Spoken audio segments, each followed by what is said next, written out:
എൻ്റെ എല്ലാ പ്രിയപ്പെട്ട കൂട്ടുകാർക്കും നമ്മുടെ പുതിയ വീഡിയോയിലേക്ക് സ്വാഗതം. ഇന്നത്തെ നമ്മുടെ വീഡിയോ എൻ്റെ കൂട്ടുകാർക്ക് വളരെ തന്നെ യൂസ്ഫുൾ ആണ്. വളരെ രുചികരമായിട്ടുള്ളതും എളുപ്പത്തിൽ തന്നെ ആർക്കും തയ്യാറാക്കി എടുക്കാൻ പറ്റുന്ന തേങ്ങ വറുത്ത ചമ്മന്തിപ്പൊടിയാണ്. ഈ ഒരു ചമ്മന്തിപ്പൊടി പെട്ടെന്ന് തന്നെ കേടാകുന്ന ഒന്നല്ല. ഒരുപാട് ദിവസത്തോളം നമുക്ക് പുറത്ത് വെച്ച് തന്നെ സൂക്ഷിക്കാൻ പറ്റുന്നതാണ്. ഇനിയിപ്പോ നമ്മുടെ വീട്ടിൽ നിത്യവും ഉണ്ടാക്കുന്ന ഇഡ്ഡലിക്കും ദോശയ്ക്കും ചോറിനൊക്കെ സെർവ് ചെയ്യാൻ പറ്റിയ നല്ല കിടുക്കാച്ച ഐറ്റം കൂടിയാണ്. തിടുക്കത്തിൽ ജോലിയൊക്കെ തീർക്കാനായിട്ട് ആഗ്രഹിക്കുന്ന എൻ്റെ കൂട്ടുകാർക്ക് ഈ ഒരു വീഡിയോയും വളരെ തന്നെ ഉപകാരപ്രദമാണ്. കുറച്ചധികം തന്നെ കുപ്പികളിൽ ഉണ്ടാക്കി സൂക്ഷിക്കുവാണെങ്കിൽ നമ്മുടെ വീടുകളിൽ ഉണ്ടാക്കുന്ന ഏതൊരു റെസിപ്പിക്കും സൈഡായിട്ട് കഴിക്കാവുന്നതുമാണ്. അപ്പോൾ എല്ലാവരും വീഡിയോ കണ്ട് തയ്യാറാക്കി നോക്കണേ. തയ്യാറാക്കി നോക്കുമ്പോൾ നിങ്ങൾക്ക് ഈ വീഡിയോ ഉപകാരപ്രദമാണ് എന്ന് തോന്നുവാണെങ്കിൽ നിങ്ങൾക്ക് കിട്ടിയ ഈ ഒരു അറിവ് നിങ്ങളുടെ കൂട്ടുകാരിലേക്കൊന്ന് ഷെയർ ചെയ്ത് കൊടുക്കാൻ മറക്കല്ലേ. അതുപോലെ തന്നെ വീഡിയോ കണ്ടുകൊണ്ടിരിക്കുമ്പോൾ തന്നെ നിങ്ങൾക്ക് ഇഷ്ടപ്പെടുവാണെങ്കിൽ നിങ്ങളുടെ വിലയേറിയ ലൈക്ക് തരാനും മറക്കല്ലേ കേട്ടോ കൂട്ടുകാരെ. ഇനിയിപ്പോൾ ആദ്യമായിട്ട് നമ്മുടെ വീഡിയോ കാണുവാണെങ്കിൽ നമ്മുടെ ചാനൽ കൂടി ഫോളോ ചെയ്യാൻ മറക്കല്ലേ. അപ്പോൾ ഉടൻ തന്നെ നമുക്ക് നമ്മുടെ വീഡിയോ കാണാൻ പോകാം. തേങ്ങ വറുത്ത നാളികേര ചമ്മന്തിപ്പൊടി തയ്യാറാക്കി എടുക്കാനും വേണ്ടിയിട്ട് ഞാനിവിടെ ഒരു നാളികേരം ഒന്ന് തിരുമ്മിയെടുത്തിട്ടുണ്ട്. ഈ ഒരു ചമ്മന്തിപ്പൊടി തയ്യാറാക്കി എടുക്കാനായിട്ട് നമുക്ക് നല്ല ഉണങ്ങിയ നാളികേരമാണ് ആവശ്യമായിട്ടുള്ളത്. നാളികേരം എടുത്തു കഴിഞ്ഞാൽ പിന്നെ നമുക്ക് വേണ്ടത് സവാളയാണ്. ഞാനിവിടെ 2 ചെറിയ സവാളയാണ് നൈസായിട്ട് കട്ട് ചെയ്തെടുത്തിട്ടുള്ളത്. സവാളയ്ക്ക് പകരമായിട്ട് നമുക്ക് കൊച്ചുള്ളിയും എടുക്കാവുന്നതാണ്. ഇനി നമുക്കിതിലേക്ക് ആവശ്യമായിട്ടുള്ളത് 3 കാശ്മീരി മുളകും 3 എരിവെള്ള മുളകുമാണ്. ഇതിൻ്റെ കൂടെ തന്നെ ഒരു ചെറിയ കഷ്ണം ഇഞ്ചി കൂടി എടുത്തിട്ടുണ്ട്. കൂടാതെ 3 അല്ലി വെളുത്തുള്ളിയും കുറച്ചധികം തന്നെ കറിവേപ്പിലയും എടുത്തു വെച്ചിട്ടുണ്ട്. ഇനി നമുക്ക് ഈ ചേരുവകളെല്ലാം തന്നെ നല്ല പോലെ ഒന്ന് വറുത്തെടുക്കേണ്ടതാണ്. നിങ്ങളിത് പുറത്ത് വെച്ച് സൂക്ഷിക്കാനാണെങ്കിൽ ഒരു തുള്ളി പോലും എണ്ണ ചേർക്കാതെ വേണം വറുത്തെടുക്കാനായിട്ട്. എണ്ണ ഒഴിച്ച് ഫ്രൈ ചെയ്തെടുത്താൽ ചമ്മന്തിപ്പൊടി പെട്ടെന്ന് തന്നെ കേടായി പോകാൻ സാധ്യതയുണ്ട്. ഇനി നമുക്ക് ഈ ചമ്മന്തിപ്പൊടി വറുത്തെടുക്കാനായിട്ട് ഒരു അയൺ പാൻ അടുപ്പിലേക്ക് വെച്ച് കൊടുക്കാം. നല്ലവണ്ണം ചൂടായി വരുമ്പോഴേക്കും നമുക്കിതിലേക്ക് 2 സ്പൂണോളം വെളിച്ചെണ്ണ കൂടെ ഒഴിച്ചു കൊടുക്കാം. വെളിച്ചെണ്ണ നല്ലവണ്ണം ചൂടായി വന്നിട്ടുണ്ട്. ഇതിലേക്ക് നമ്മൾ കട്ട് ചെയ്ത് വെച്ചിരിക്കുന്ന സവാളയാണ് ചേർക്കേണ്ടത്. സവാള നല്ല മുരുമുരാന്ന് തന്നെ നമുക്ക് വറുത്തെടുക്കണം. ഇനി നമുക്ക് ഈ സവാള നല്ല പോലെ ഒന്ന് മുരിയിച്ചെടുക്കാം.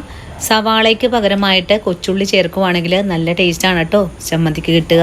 നമ്മൾ എടുത്തിട്ടുള്ളത് അയൺ പാൻ ആയതുകൊണ്ട് വളരെ എളുപ്പത്തിലാണ് നമുക്കിതൊന്ന് ഫ്രൈ ചെയ്തെടുക്കാനും സാധിക്കുന്നത്. ഞാനിപ്പോൾ ചെറിയ തീയിൽ വെച്ച് കൊടുത്തിട്ടാണ് ഇതൊന്ന് വറുത്തെടുക്കുന്നത്. സവാളയിലെ വെള്ളമയം ഒന്ന് വറ്റി തുടങ്ങിയാൽ പിന്നെ നമുക്കിതിലേക്ക് നമ്മൾ നേരത്തെ എടുത്തു വെച്ചിരിക്കുന്ന ഇഞ്ചി കഷ്ണമാണ് ചേർത്ത് കൊടുക്കേണ്ടത്.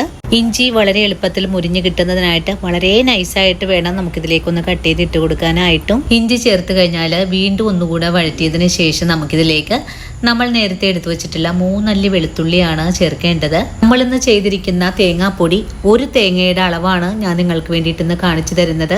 ഇതിലേക്ക് ചേർക്കുന്ന ചേരുവകളും ഇത്രയും തന്നെ എടുക്കേണ്ടതാണ്.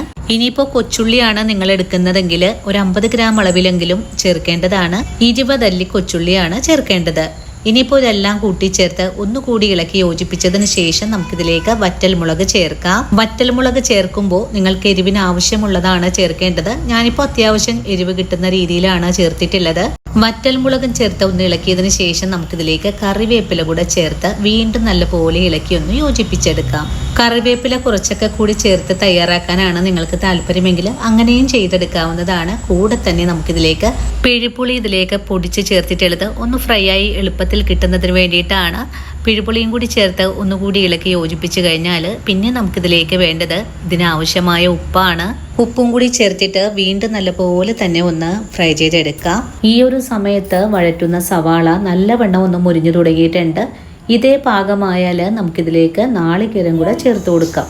നാളികേരം എടുക്കുമ്പോൾ നല്ല ഉണക്കത്തേങ്ങ നോക്കി വേണം എടുക്കാനായിട്ടും. നിങ്ങൾക്ക് കൂടുതൽ അളവിൽ ഉണ്ടാക്കി സൂക്ഷിക്കാനാണെങ്കിൽ ഇതിലേക്ക് ഒരു തരി പോലും വെളിച്ചെണ്ണ ഒഴിക്കാതെ വേണം ചെയ്തെടുക്കാനായിട്ട്. ഇനിയിപ്പോൾ നാളികേരവും കൂട്ടി നല്ലതുപോലെ ഒന്നുകൂടെ ഫ്രൈ ചെയ്തെടുക്കാം. നാളികേരത്തിലുള്ള വെള്ളമയം മുഴുവനും തന്നെ ഒന്ന് വറ്റിക്കിട്ടണം. അതുവരെയാണ് നമുക്ക് ഫ്രൈ ചെയ്തെടുക്കേണ്ടത്.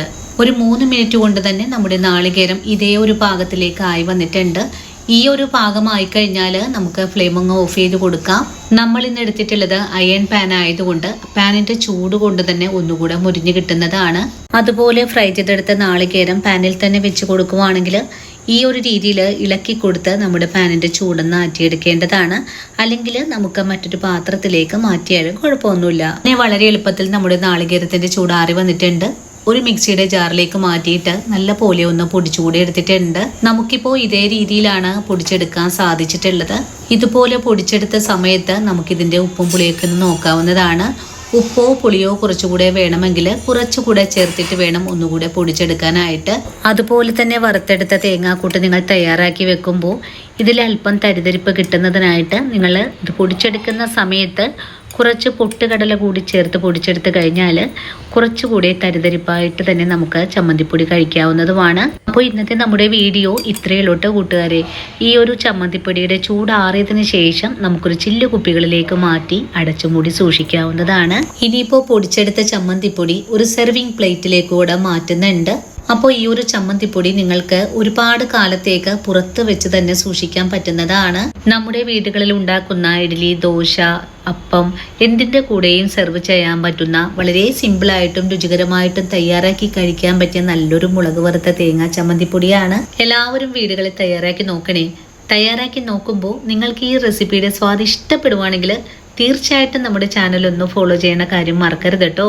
അതുപോലെ വീഡിയോ കുറിച്ചുള്ള അഭിപ്രായങ്ങളും കമന്റ്സ് ആയിട്ട് അറിയിക്കാനും മറക്കരുത്. അപ്പോൾ ഇന്നത്തെ നമ്മുടെ വീഡിയോയും എൻ്റെ കൂട്ടുകാർക്ക് വളരെ തന്നെ പ്രയോജനകരമായി എന്ന് തന്നെ വിശ്വസിക്കുവാണ്. വീഡിയോ കണ്ട് ഇഷ്ടമായിട്ടുണ്ടെങ്കിൽ തീർച്ചയായിട്ടും വീട്ടിൽ ട്രൈ ചെയ്ത് നോക്കാൻ മറക്കരുത്. ട്രൈ ചെയ്ത് നോക്കുമ്പോൾ നിങ്ങൾക്ക് ഇഷ്ടപ്പെടുവാണെങ്കിൽ നമ്മുടെ ചാനൽ കൂടി ഫോളോ ചെയ്യാനും മറക്കരുത്. ഇനിയിപ്പോൾ ആദ്യമായിട്ട് നമ്മുടെ വീഡിയോസ് കാണുന്ന കൂട്ടുകാർ ആരെങ്കിലും ഉണ്ടെങ്കിൽ ചാനൽ ഫോളോ ചെയ്യാതെയാണ് നമ്മുടെ വീഡിയോ കാണുന്നതെങ്കിൽ ചാനൽ ഫോളോ ചെയ്ത് നമ്മുടെ ഫാമിലിയിൽ മെമ്പറാകാനും മറക്കരുത്. അപ്പോൾ ഇനിയും നല്ലൊരു വീഡിയോ ആയിട്ട് നാളെ ഓടിയെത്താം. അതുവരെ സ്നേഹത്തിൻ്റെ ഭാഷയിൽ വീണ്ടും കാണാം.